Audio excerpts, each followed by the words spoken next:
Good evening, welcome to 7 News. Celebrations are continuing in Perth and in Melbourne after a packed Optus Stadium witnessed history and the end of the AFL's longest premiership drought.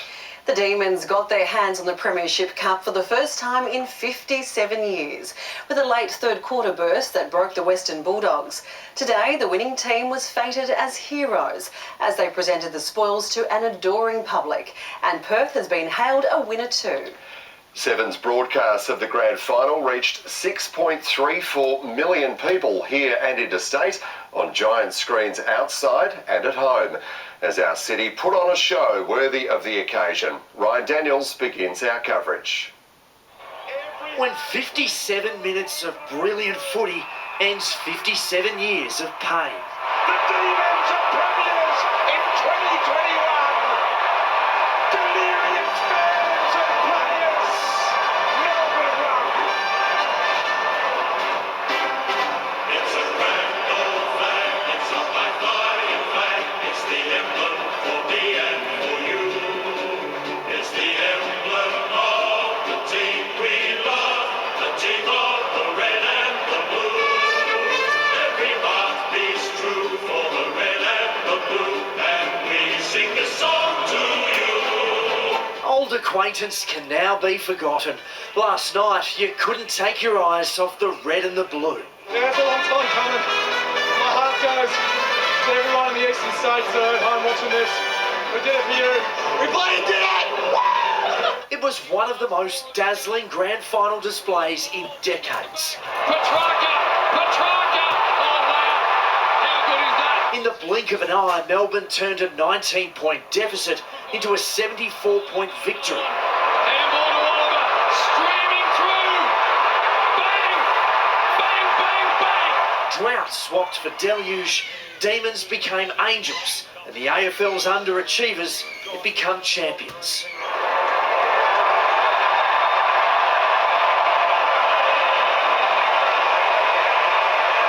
The celebrations were just as impressive.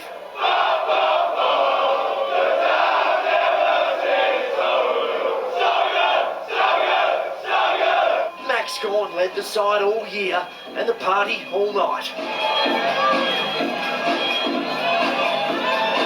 Footy fans at Market Grounds got a shock when the Premiers rocked up with the cup. Worse for wear this morning, a breakfast of guava vodka cruisers, and it was on to Forest Place and thousands of adoring fans.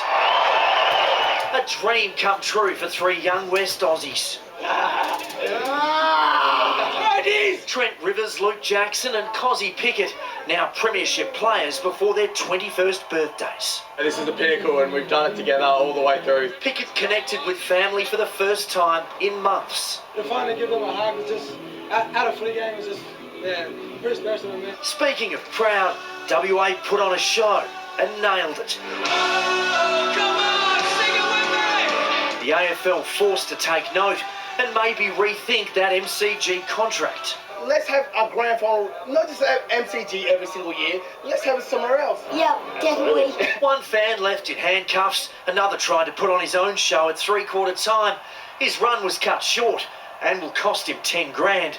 But more than 61,000 others stayed till the end, packing Optus Stadium. An average audience of 3.9 million viewers watched on Channel 7.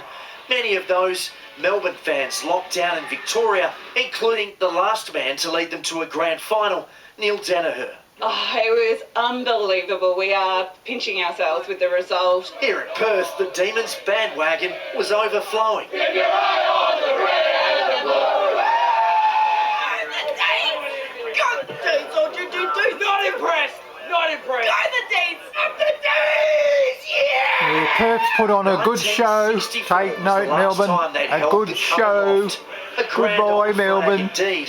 Now it'll hang next to a grand new one. Should all acquaintance be forgot, keep your eye on the red and the blue.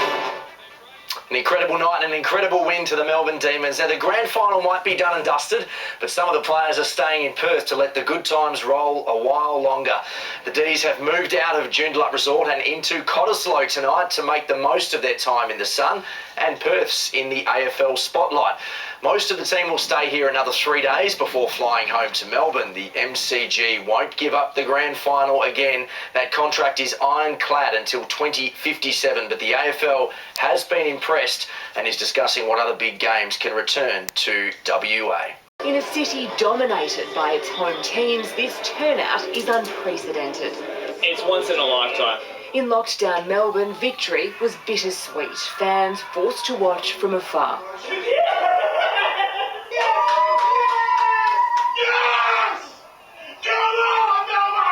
Unable to see their team win in person, they celebrated in any way they could. To win a premiership, that's all that matters. You know, it doesn't matter where we are. The local fans who did see it can barely believe it. So emotional. I really am emotional. It's been so long, and now they've won. Most exhilarating moment in my life, for sure. Thousands packed Footy Place to welcome the 2021 premiers, their hearts beating true for the red and the blue. It's hard to describe the feeling. You sort of feel like bursting out in tears every time you start talking. Footy's oldest club celebrating a team of new heroes. And let's get them up here on the stage. Called up one at a time, the biggest cheers reserved for the Norm Smith medalist, the coach and the captain. History makers. It's been 57 years, we're bringing the cup home. The pride of Melbourne and, for this weekend, Perth. This is crazy. This is a real big turnout from the Perth faithful. A moment to savour, worth the wait. I could die tomorrow and I'd die happy. The grand old flag is certainly flying high today. Some of these fans have waited their whole lives for this moment, and this may be the Melbourne Football Club, but these are the Western Demons. We might have to relocate the way we go. But thank you, Perth. It's just been fantastic.